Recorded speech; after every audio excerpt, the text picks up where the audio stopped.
Bismillahirrahmanirrahim. Assalamualaikum warahmatullahi wabarakatuh. Saya Nanda Aulia Kaharudin dari Program Studi Pendidikan Agama Islam dengan NIM 23 20 20 3886 208039. Saya akan menjelaskan tentang kedudukan dan fungsi bahasa Indonesia. Kedudukan dan fungsi bahasa Indonesia.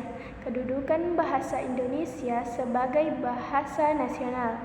Kedudukan bahasa Indonesia sebagai bahasa nasional dimiliki sejak dikeluarkan Sumpah Pemuda pada tanggal 28 Oktober 1928. Kedudukan bahasa Indonesia sebagai bahasa nasional ditetapkan melalui Ikrar Sumpah Pemuda pada tanggal 28 Oktober 1928. Kedudukan bahasa Indonesia sebagai bahasa nasional yaitu yang pertama sebagai lambang kebanggaan nasional, yang kedua sebagai lambang identitas nasional, yang ketiga alat pemersatu bangsa dan suku bangsa, dan yang keempat alat penghubung antar daerah dan wilayah. Kedudukan bahasa Indonesia sebagai bahasa negara sementara itu dalam kedudukannya sebagai bahasa resmi negara. Bahasa Indonesia berfungsi sebagai bahasa resmi kenegaraan, bahasa pengantar pendidikan, bahasa komunikasi tingkat nasional, bahasa media massa, serta bahasa pengembangan dan pemanfaatan ilmu pengetahuan dan teknologi. Bahasa Indonesia dikukuhkan sebagai bahasa negara pada tanggal 18 Agustus 1945 dalam Undang-Undang Dasar 1945 Bab 15 Pasal 36 sebagai bahasa negara yang berfungsi.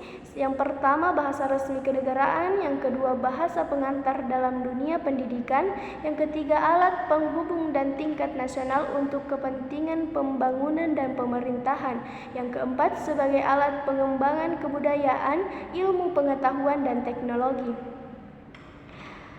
Adapun fungsi bahasa Indonesia secara umum yaitu sebagai alat untuk menyatakan ekspresi diri, alat komunikasi, alat pengadakan integrasi dan adaptasi sosial, alat pengadakan kontrol sosial. Adapun secara khusus yaitu sebagai bahasa resmi kenegaraan, bahasa pengantar di lembaga-lembaga pendidikan, sebagai alat perhubungan pada tingkat nasional untuk kepentingan perencanaan dan pelaksanaan pembangunan serta dan pemerintah. Yang terakhir yaitu alat pengembangan kebudayaan. Itulah tadi kedudukan dan fungsi bahasa Indonesia. Saya Nanda Aulia Kaharudin mengucapkan terima kasih. Wassalamualaikum warahmatullahi wabarakatuh.